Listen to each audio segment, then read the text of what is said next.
It's just Bruce, he don't bite. Hello. Hey folks, welcome back to my channel. It is a Wednesday night, May 1st, May Day. Well, now it's Thursday because it's after midnight. I worked all day in my shop today. A lot of work to do. It's all for Jenner Custom Toys on eBay. I got to plug myself once in a while. But here's what I worked on today. I made a bunch of these clear resin canopies for the X-Wing. The vintage X-Wing. They fit the Power of the Force one too. But no problem with those. But it's been bugging me, and this is to my resin friends, is I have to duplicate this. This is just a prototype for a canopy for the Paltoy Death Star, which I just dropped it. I can't get the mold right. So I think future there's going to be a video about that. But you're not here to see that, are you? You are here to hear about what I liked about the 80s. Now, I know a week or two ago I did a video about what I hated about the 80s. And I got a lot of feedback, people saying, oh, you hate the 80s, you hate the 80s. Why do you hate the 80s? I don't hate the 80s. I just made a video about what I didn't like about the 80s. You know, there's stuff we don't like. There's a lot of stuff we like. There's stuff we don't like. That particular night, I decided to talk about what I didn't like. Anyway, the 1980s, I do love. We'll tell you that right now. There's so much good stuff that happened in the 80s. I feel it was like the lost generation, the Gen X generation. Me personally, in the 1980s, I was age 12 to age 21. And those are great years. They're your teen years. Those are the years that you can just relax. And before you have to be a grown-up and do grown-up stuff. And your hair turns gray and you lose your hair and you can't see so well. No, I love the 80s. I really did love the 80s. But what I'm going to talk about tonight is stuff that I personally loved about the 80s. You see all these I love the 80s videos where they talk about the music and all the same stereotypical stuff. And I think a few things on this list might be a little stereotypical. But for the most part, my personal life, being Gen Xer, growing up in the 80s in my teen years, that's what we're going to talk about tonight. So this is in no particular order. I just made a list, and we're going to talk about it. And I hope you find it interesting. So let's start. All right, let's just get the obvious stuff out of the way. I'm not going to go long into it because I'm sure you've seen them with any other I Love the 80s video. Yeah, the music of the 80s was just amazing. The 70s and 80s both just gave us the best music that we've ever heard. It has never been the same since the 80s. The 90s was 50-50, but we're not talking about the 90s today. We're talking about the 80s. The movies of the 80s, once again, best movies I can remember. It's before everybody started having me woke and it has to be this, that, and the other. No, it's a movie. It's just a movie. Enjoy it. In the 80s, the highest grossing movie of the whole decade, which sadly wasn't my favorite movie. I mean, I liked the movie, don't get me wrong, but my favorite movie of the 80s would have definitely been Empire Strikes Back. That was the second highest grossing movie. The highest grossing movie of the 80s was E.T. at like 796 million, I think. I did look it up earlier. I just can't remember, and I didn't write it down. But, Empire Strikes Back was number 2, so I can accept that, because E.T. was a good movie, too. I'm more of a horror movie fan, though. I mean, that's when Jason Voorhees came out, Freddy Krueger, that kind of stuff. All I'm going to say about movies. I can go on about movies a lot because I like movies, but I'm trying to keep it eclectic, keep it like what I loved about the 80s. And of course, TV. I mean, TV had the best sitcoms in the 80s. Not only did we get the sitcoms we were watching, which once again, I'm not going to make a list, but we also were watching the reruns from the 70s and the 60s, like Gilligan's Island and whatever you wanted to watch. Now into the stuff that I really liked from the 80s. Just me. And I'd like to know if you guys agree with me. So leave some comments. We had fun last time. Let's see what we can do this time.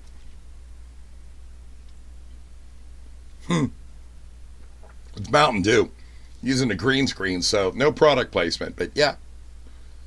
Well, I guess you can see the label. I don't know. I'm dumb. Whatever. Anyway, like I said, this is in no particular order at all. It's just my thoughts on the stuff I really enjoyed from the 80s. Yes, I have a cheat sheet tonight. I keep looking down at it. like I said, there is no, this is none of my favorite stuff. If I was going to pick my favorite thing from the 80s, it would have to be Empire Strikes Back and the whole Star Wars thing. But we're not talking about that tonight either. Let's start with the first one, which would be, well, since we were talking about movies, I'm going to say it would be going to Blockbuster Video. Everybody jumping in the car. My dad would drive us out to Blockbuster, and we'd each get to pick a video and, go home and watch it for a couple days. It was fun. It was just, it was an adventure, because they didn't have on-demand TV. So getting a video cassette for your VHS player was like it was a big deal. And you'd look around, you'd talk to other people what movies they like. If you didn't know what to watch, you'd talk to the clerk, and they'd recommend something really stupid and laugh whenever you went home and were pissed off. Yeah, that actually happened. I'm trying to think of the dumbest movie ever from the 80s that somebody did that to me with. It was when the robots were running around in a mall. Chopping Mall. It was called Chopping Mall.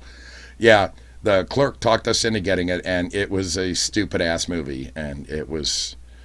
Oh, there was boobs in it, because back in the 80s, boobs were in all the movies. But other than that, it was the dumbest movie ever. Blockbuster Video. The Clapper. The Clapper, it was just fun. My dad bought a bunch of them. He had one in every room for lights and whatever. He went a little insane over. We used to have so much fun with it because actually when our dog would bark, it would set it off. And he learned a harsh lesson that there was an old black and white TV down in we called it the game room, den, whatever we called it in the 80s. And he hooked the TV up to that clapper because we didn't have a remote for it. So he sat there and he'd clap and the TV and the light would come on at the same time. But when a dog barked, it went out again. And I just found that really funny. So it was a good memory from the 80s, and that's why I'm including it. Before I move on to the next one, I just remembered a funny story about the clapper. I'll try to make it quick. In the 80s, my sister had gotten married and she had moved out and to another state. And she would come home with her husband, and they would stay in the spare bedroom, while they were visiting for the holiday or the weekend or whatever. I had set up one of the clappers in the bedroom attached to a big boom box. And in this boom box, I had a cassette tape where I recorded myself screaming as loud as I could. So, and she would come home at like 2, 3 in the morning with her husband, and they would crash because they'd go visit other relatives. And she always come home drunk because I come from a German-Irish family. It's what we did. She'd come home drunk. My mom and dad are out. They're asleep. I'm laying in bed. I was a mischievous kid. So like I said, I set up the boom box, and I pushed the play down, and I had recorded me screaming, and it was a big boom box. It was really loud. So they'd lay down, they'd go to bed. Me in the next room, I'd go, and it would start, and it would hear me screaming. I'd clap again as soon as it was a quiet part, and she freaked out. My dad freaked out. He didn't know what the hell happened. It was a good practical joke. I mean, I could probably tell it better, but it would take longer. But anyway, moving on. So 1984, I turned 16. I got my first job and got my driver's license. Actually, my parents were really good about that. They took me to get my driver's license the week after I turned 16, which was not a big deal back then. I passed on the first time. And my parents didn't want to run me back and forth to work, but they wouldn't let me get a car either because I was only 16. So my dad was actually pretty reasonable about letting me use the car to go back and forth to work. That was great. It was I learned how to drive in a 1984 Dodge Ram pickup truck. Brand new. Nice truck. But I wasn't allowed to take that very often. I'd take that to work. My mom had a 1981 Chevy Impala, and that's the car that I was allowed to drive around. It was a nice car. Problem is, it looked just like a cop car, so every time I drive it, everybody in front of me would slow down, because that's whenever they were using the Caprices, which was basically the same car, just with more options. But every time and then I started dating, of course, and every time I'd have a date and I'd borrow the car, I'd have to shine the car up and clean it out, make it look real nice, put a good impression on the girl that was going to treat me like shit anyway. And that's just what we did. But every time I got to borrow the car for personal use or something like that, I'd shine it up, pretend it was mine. Meanwhile, it was mommy and daddy's. But, I thought it was funny, but it's still a good memory for me from the 80s. I mean, did you guys do that when you were in your teen years? Did you borrow mom and dad's car to go out on a date, like prom night or something like that? Or did they spring for a limo? Did you spring for a limo? Leave out in the comments. I kind of want to know. But now coming down to my actual first car that I bought myself, it's kind of funny. Here it is. This is a 1977 Ford Maverick, Diarrhea Brown. And as you can see, this isn't mine. This wasn't mine. I stole this fair and square off the internet. But mine was just like it. Actually, mine was a lot more rusty. It looked like a turd. But that's one of those cars. You ever just get a car that just won't die? That was my first car they had. It just wouldn't die.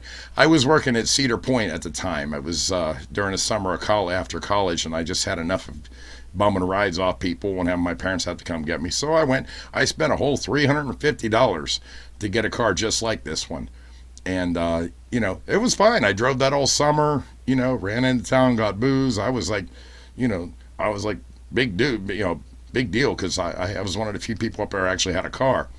And I was still under the legal limit grandfather clause in that I could get booze. So it was an interesting summer. But yeah, I tooled around all summer in that, Sandusky, Ohio for Cedar Point.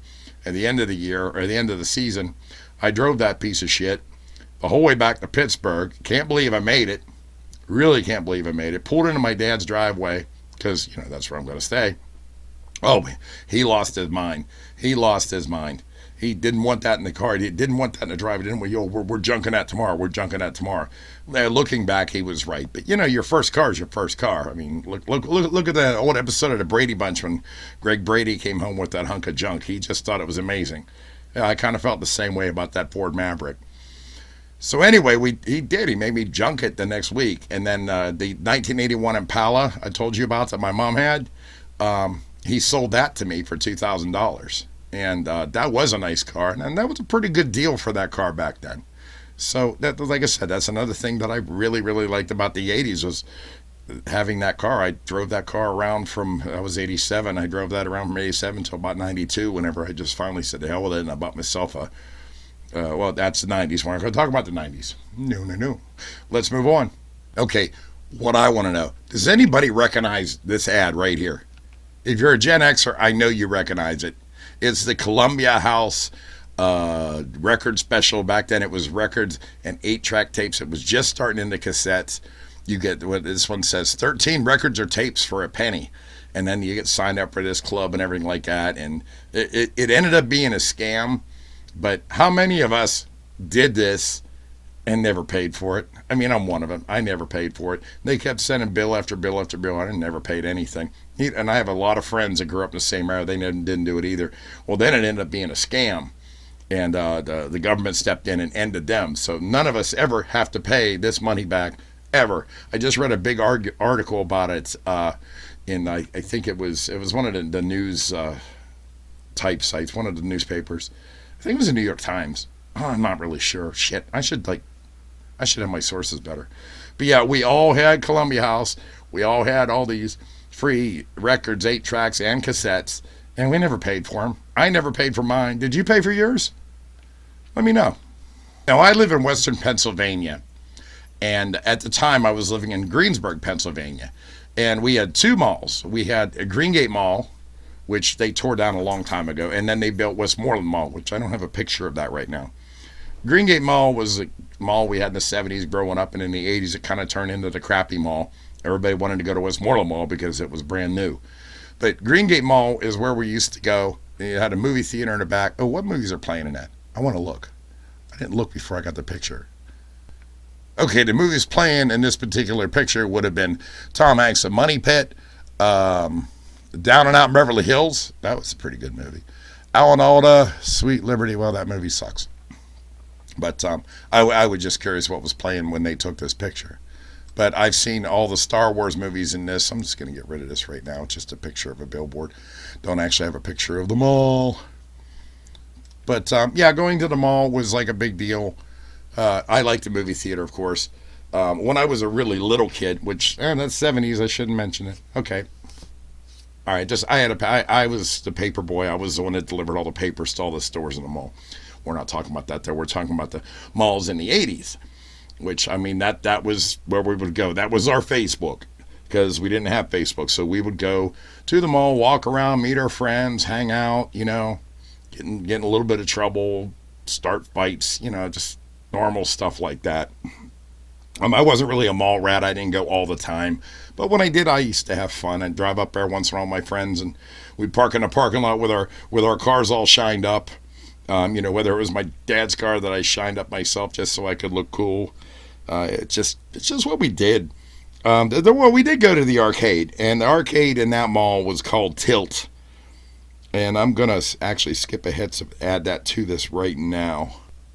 Yeah, our local mall arcade was called Tilt, and we'd get a whole pocket full of quarters. We'd go in there and play whatever video game was popular at the time. I game a little bit. I still game to this day, but I was never like really super into going in there and playing all the games. I would play a little bit, but some people got obsessed over it. They walk in there with $20 of quarters that mommy and daddy gave them. Well, first of all, mommy and daddy didn't give me quarters. I had to earn my quarters, so I take my lawn mowing money and use that. But I like games, but I never did really like get obsessed over them. But we did have good times as a fellowship and just friends hanging out, playing games together. And that's what Tilt was for. Now, if I wanted to play video games, I would go home and play the Atari 2600. I know it came out in 1977, but it was still popular right through the 80s. We played it until the personal computers came out. When I could play it, I wasn't allowed to have friends over the house, which was kind of dumb. But I did have another friend who had one, and we'd go over there and I'd take my cartridges, we'd play games and trade. Like I said, I started out when I was 12 years old in 1980, so it was like kind of the tail end of all the video games for me. But it was a lot of fun. If you're a Gen Xer, you remember the 2600. It was a big deal until this guy came out, the Commodore 64 home computer. If you look at it, it doesn't look like much. It looks huge, doesn't it? Got the big old CRT screen on there. That thing to the way you're looking at it, to your left, that's the disk drive. It was the 5.25 inch floppy disk. You put them in there with the software and the games, whatever, and then of course the giant keyboard, which was the whole computer. Come out in 1982, and once that came out, I used it for school. I was going to Votech actually for business data processing, computer programming, basic language, Fortran, that kind of stuff. Cobalt, I think we learned too. It was so long ago, I forget. But my Commodore 64, I could program, do my homework at home on that. And my dad actually bought the modem so I could hook up to the school's computer. And because I really couldn't have any friends over and I was bored a lot, I pretty much did all the curriculum in like a month. So I had nothing else to do. But I became really good at messing with this guy. And there was games you could buy, just like, games you could buy for an Xbox or something that they're on CDs, but back then they were on floppy disk. And there was like 7 or 8 of us. One of us would get a game. We learned how to copy it. So we all had the game. So my parents would buy me a game. I'd copy it. My friends would have it. My friend would get a game. We'd copy it. We all had it. And we did that for a while, and then we ended up making a little bit of money off that.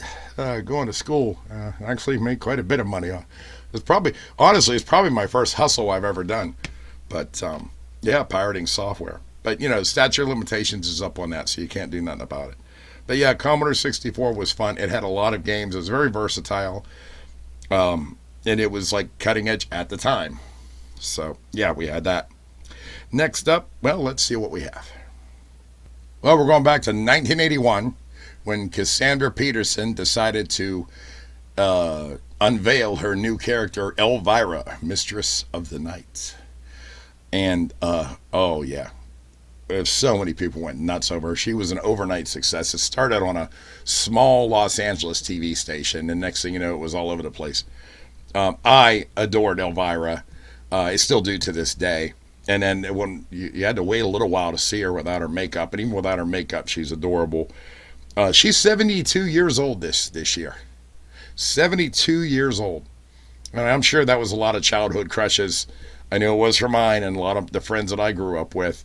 We all loved Elvira, and even without makeup and that red hair, oh man. And then and she was married, so we're like, oh. And then we found out that how can I put this? She got divorced in I forget what year. I had it right here. Oh shit. She got divorced in the 2000s. I'm not really sure what year. And then she came out as being gay, and she's with a woman now. She's 72 years old. Still, if you see her without her makeup, when with her makeup now, 72 years old, wow, I hope I lived to be 72 for one thing, but I hope I look in, yeah. I mean, I'm speechless. She's just, and from what I understand, she's got like a great personality anyway, like just to be around. She's not one of the snobby celebrities. She actually will take time to talk to you, like at a Comic-Con or something if you get the opportunity to run into her. I'd still like to meet her before I die. I think that would be cool. Yeah, well, not to depress you guys and talk about anybody dying, but yeah, Elvira was a big deal to me in the 80s. Now, another thing I actually enjoyed in the 80s was, and you're probably going to laugh at me because of my age at the time, but in 1983, Reading a Rainbow came out with Lavar Burton. He was Geordi LaForge in Star Trek's Next Generation. I enjoyed watching that. That's probably the last kids show I ever watched for myself until I had kids, but he wasn't doing it when I had kids. I just thought I'd throw that in there. Don't forget about the Time to Make the Donuts guy from Dunkin' Donuts. I mean, who could forget him? I was a fat kid. I loved donuts, but you're just watching his commercials, and he looked tired all the time from work and made me tired just looking at him. Another one I just thought I'd throw in there. Like I said, it's stuff I loved from the 80s. And while we're talking about food, who can forget this guy here from Domino's Pizza? Avoid the Noid. He's the guy that's going to screw up your pizza and just ruin it. I remember that. I always thought it was funny. And I guess they phased him out because I haven't seen him in years. And as they say, last but not least, one of my favorite things from the 80s was Trivial Pursuit. Trivial Pursuit came out in the 80s, and it was, it's not like it is, well, I don't even know if they make them anymore. I know they made different versions that they, made, they basically dumbed it down, made different subjects and stuff like that. I know I have a Star Wars Trivial Pursuit. I have an 80s Trivial Pursuit, sitcom Trivial Pursuit, all different kind of themes and stuff. But the original one that came out, I mean, if you won Trivial Pursuit, the original, you felt like a genius or a rocket scientist or something. And I did get to play that with a few of my relatives, and I was actually pretty good at it. Didn't win all the time, not saying I did, but playing around with a bunch of smart people too. But it was a lot of fun, and I miss stuff like that. I miss playing board games with anybody. I still to this day will sit down and play a board game with people if they want to. I like games, those kind of games, not necessarily video games, but board games, stuff like that. I still like to play chess, checkers, those kind of things. What kind of board games did you play in the 80s, or what kind of board games would you still play today? Leave that in the comments. So that's my short version of stuff that I really loved in the 80s. I tried not to keep it stereotypical. I threw a few things in there that, we all remember, but try to remember some stuff that we don't remember. Or maybe you remember, you just didn't really think about it. Hey, if you agree with it, great. Hey, if you don't, hey, leave some comments. Let me know what you liked from the 80s. Maybe we'll go back on this because there's so much about the 80s that I did love. I was going to do the 70s, but I don't think I'm going to. I'm just going to stick with the 80s. I had the most fun in the 80s. That was the last decade before I had to grow up and do adult things. And that's why the 80s is so close to my heart. 70s were great. I was a little kid. We had playtime. There's a lot more going on in the 70s than we realized at that age. Like I said, like, subscribe, pass the video around, leave me a comment, and like I said last weekend, I reached 300 subscribers. Thanks to you folks, and I appreciate it. We'll see what's coming up next. I have a couple ideas. My stuff's all over the place, so we'll see what I come up with next. Anyway, bye. It's just Bruce. He don't bite. Hello.